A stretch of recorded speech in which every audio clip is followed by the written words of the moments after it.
Welcome to Credit Union Joe is Disrupted with Josh. Is it recorded? Today we're joined by Terry Katzur, Executive Vice President at ELGA Credit Union, an almost $1 billion credit union in Flint, Michigan. Terry, how we doing? I'm doing great. Thank you so much, Joe. Good. Lightning round. Let's learn 3 things we should know about you. First, favorite food? Cheeseburgers. Nice. Favorite movie? Tombstone. Ooh. And if you weren't helping make the credit union difference, what would you be doing for a living? Wandering aimlessly through life. I started with the credit union at 16 years old, so I don't really know anything else. So this is what I was meant to do. All right, surf bum it is. Love it. All right. Well, we're here to talk about branch investment today. So let's start a bit high level. Your credit union is investing in brick and mortar. Just tell us a little about your strategy. Sure.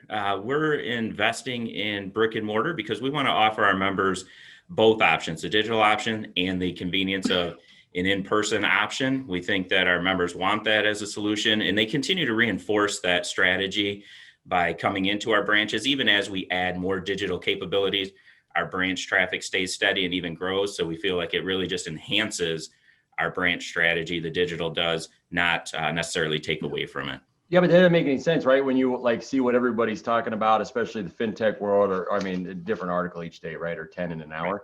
The new one. So the argument could be made that, well, maybe your digital product isn't strong enough to not have to rely on your branches, right? Because honestly, if you read enough articles, it's like you should just be investing all in digital. This is where it's headed. There's no more brick and mortar, so it's just an absolute waste of money to keep investing. What do you think from that standpoint? Why that argument exists? Because they don't have brick and mortar. You think that's it? Sure, you could invest. We invest heavily in our digital. We also invest in our branch network. Our members tell us that they want the branches. And I don't think that no matter how good our digital is, that they're going to stop coming into the branches. We get comments such as, we love being able to come in and see you and sit down with somebody when we need you. We get that you're like a community financial institution. Sometimes they even throw out the word bank. You're like, we like to have our community financial institution that we can come into and talk to somebody when we want to. And a lot of our members say that, and they continue to say that. And like I said, reinforce that because they do come into our branches. You ever think maybe it's just a bunch of people that are getting a crap ton of VC money, just hoping that they become profitable, so they have to prop up the idea that digital first or digital only is better than brick and mortar? Certainly could be if that's where all their money is invested. Like I said, they don't have brick and mortar, so if all their money is invested in digital, then that's your agenda. You would push that. So Terry, wait, sorry, Joe. Geez, Joe. Gosh, dang, man. Let's get a good question here finally. What do you think about the idea, though? Saying that, what about the value of the brick and mortar as a marketing shingle, which is hard for people to struggle with, especially CFOs, right? To be able to understand the ROA. But do you value them from that perspective, being in the neighborhoods or wherever you're at and making sure that, do you value them as a marketing shingle? Certainly. We definitely do that. We put a branch in downtown Flint. We think not only is that a good business move from being able to help the people in the downtown Flint area, but also let's be honest, it's a good PR move too. So we're doing good things on both ends. And I would say also, when you go into a small community, it's really hard to go into a small community with just a marketing effort and not have a presence there. So certainly the branch is a marketing piece itself. And brings people in the door. It helps them understand and recognize you. Terry, bring on another benign question. Josh, I'm muting you. So Terry, how has COVID impacted your strategy or your investment strategy at all? We re-looked at it and sat down and said, is our strategy still relevant? Will it work? And we believe it will. And it really hasn't really changed our investment strategy in brick and mortar branches at this time.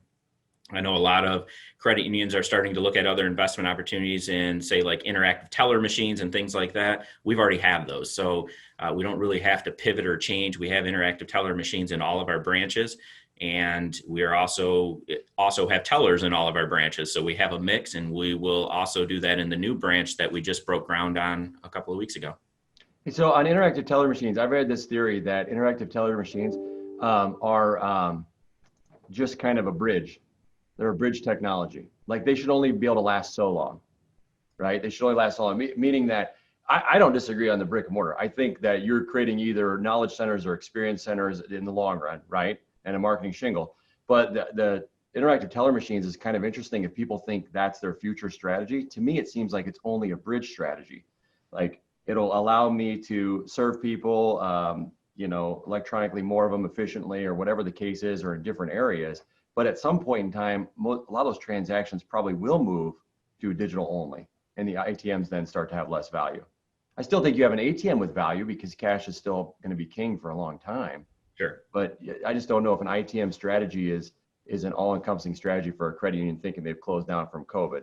Sorry, that was actually just me talking a bunch about probably nothing that mattered. But a question on COVID is because when we first started with ITMs, the question we were having is, do we have just full functioning, like super functioning ATMs, or do we go with ITM? And we started with ITM, but we do see that as members start to use the ITM and get comfortable with it, they stop hitting the button to talk to somebody and they actually start just doing the transaction themselves. So they self-serve then.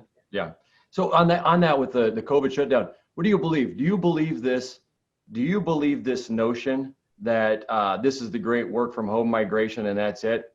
We're not, employees aren't coming back, man. They're not. I mean, so like, Michigan, I think of Detroit immediately, or Flint, and think, so all the downtown buildings, all these employees, they're done, not coming back, just going to be empty. I saw this morning, people were supposedly building offices out of sheds in their backyards. That's their new office, which blows my mind because I want to work from home, but now I really don't want to be in my home. So what do you think about this notion they're not coming back? Because that would affect us all, right? Certainly, we have a lot of office space. We're investing in new office space, so that could definitely impact us if that's the case. But I can't tell you how many times in my 24 years in the credit union industry I've heard the new normal, and it rarely ever turns out to be a new normal. It turns out to be a temporary blip on the radar, and old habits die hard. People go back to what they are used to, but also on the, where you're getting at with, say, like, employees coming back to work or working from home. We need interaction with people. I mean, that's just the way it is. That's the type of people we hire. And so they really do for the most part, want to have that interaction. It may not be every single day. So I would maybe argue that there could be more flexibility on our part as a credit union saying, yeah, sure, when you want to work from home, maybe that's a couple of days a week, whatever, you can go do that. But for the most part, you're going to be and want to be inside the building with your coworkers, having chats at the coffee maker, whatever that is, and having that human interaction. Yeah, I like the new normal too. It drives me nuts, to be honest. I didn't hate the old normal. But I just think too, I think it maybe just is where you come up, how you come up. If I would have said to my dad, "Oh, Dad, I'm looking forward to the new normal," he'd be like, "Rub some dirt on it, get back in there. What's wrong with you?" Right. Sorry, Joe, you going to say something, or are you done? Did you check out? No, I kind of gave up. I appreciate it. You've interrupted me like 3 different times. So I was going to ask Terry, outside of ITMs, how he's blending his digital approach and his physical approach, if that seems like a good enough question for you. Seems like a great question. So we've made and we continue to make significant investments in our digital platforms. We just went through a mobile and online banking upgrade earlier this year. And since then, it's been just constant projects to implement new products or offerings through that platform or enhance what we currently have, while at the same time investing in our branch structure. We don't believe that it's one or the other. We think they should complement each other. One way that can happen, so one of the things that we're getting ready to implement is video chat. And we think that's a way that we can utilize some of our branch staff to help members through a virtual channel when they don't have a member in front of them. So a member can have kind of that branch interaction, but through a virtual channel with a branch associate. When you're thinking of your digital approach and making that investments, it's easy to think of the things that you wanted to do, right? You wanted to have great uptime and easy login and all that. But what do you think is one thing, if you can narrow it down, doesn't have to be one, I guess, but what do you think one thing is that financial institutions, particularly credit unions, don't consider that they should when it comes to trying to figure out who to select or what kind of product to bring online from a digital banking perspective? Because you think of the basic stuff, right? The thing has to transfer money. Probably want to be able to make loan payments, be able to turn card functions on and off. Is there anything you can think of that financial institutions don't do a good enough job considering that should be included in it? maybe the user experience, just because we're credit union people. So we're more tuned to, like you said, it needs to transfer, it needs to do this and that, but how slick is the user experience? How easy is it to do all those things? And what other types of offerings can you easily plug into that platform to enhance the offerings to your member, as opposed to just whatever your online and mobile banking provider can offer to you? Gosh, I couldn't agree with you more. We've been trying to flip this model of thinking, and it just feels like, I hate to use the word old school, but I will phrase old school. It feels like this old school thinking, or if anything else, it's such an operational way of thinking. And credit unions are built that way, right? They're financial monsters, regulatory, compliance issues, everything else. You're so operational focused. But yeah, a lot of times when it comes to bringing a product on, I think a lot of financial institutions, particularly credit unions, forget to look at it from the journey from the customer first, or the member first in this situation, right? When it's a credit union, from the member's view first.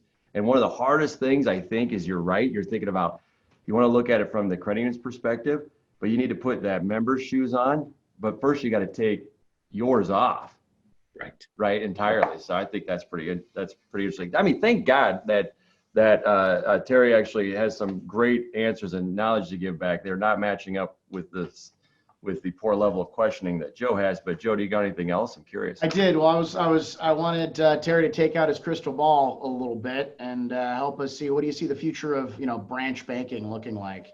Not 5 years, 10 years, but when we're long and gone.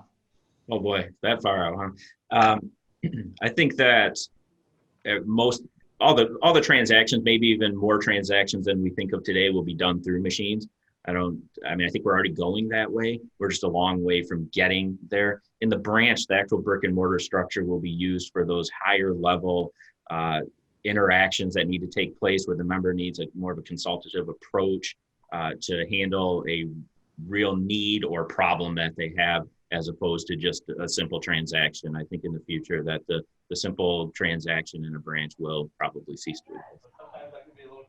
You think it's, speaking of that really quick, sorry, Joe, I know we're probably going long, but on that notion of what it looks like in the future, and you do hear a lot of conversation from people from the fintech world that, branches are dead. And then there was a recent article from the new VP of retail for Wells Fargo, basically coming out and saying branches aren't dead.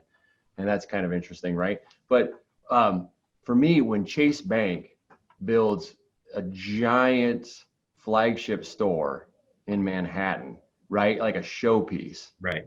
You sit there and if you're on the digital is the only way to go side, you got to be thinking, why the hell did they do this? What do you think is the reason Chase puts this giant mega flagship in downtown Manhattan, expensive real estate? It could be part of that marketing shingle like you talked about, but also because, again, we don't think that branches are dead. I kind of alluded to it. I came into this industry 24 years ago, and when I came into it, cash was on its way out. Checks were on their way out. It's 24 years later, and neither of those have happened, right? So it's been, a decade they've been saying the branch is dead, and that just does not seem to be the case whatsoever. So I believe that they feel that people still want a place to go, and that they need to have those places for them to go. Do you hear that, Joe? Cash, see, it's not dead. It's a cool thing to carry around when you have a few bills, you can touch it. Unlike you writing checks in the grocery store line. That's BS, man. Nobody likes that. No, coin shortage. I use exact change now. I count pennies. I bring my coin purse every single time. You're doing that would not surprise me. It's in your fanny pack, I'm certain.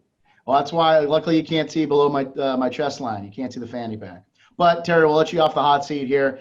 In recap, folks took only a handful of things away. Presence is king. People want that local personal touch in their communities. They want their financial institutions to be present in their community. And your physical and digital approach can be complementary to each other. So those are the things that really drive home your branch investment. Is that fair? I'd say that's fair. Awesome. Well, thanks for tuning in, everybody. Terry, thanks for being here. Josh, you were there. But this has been Credit Union Joe is Disrupted with Josh.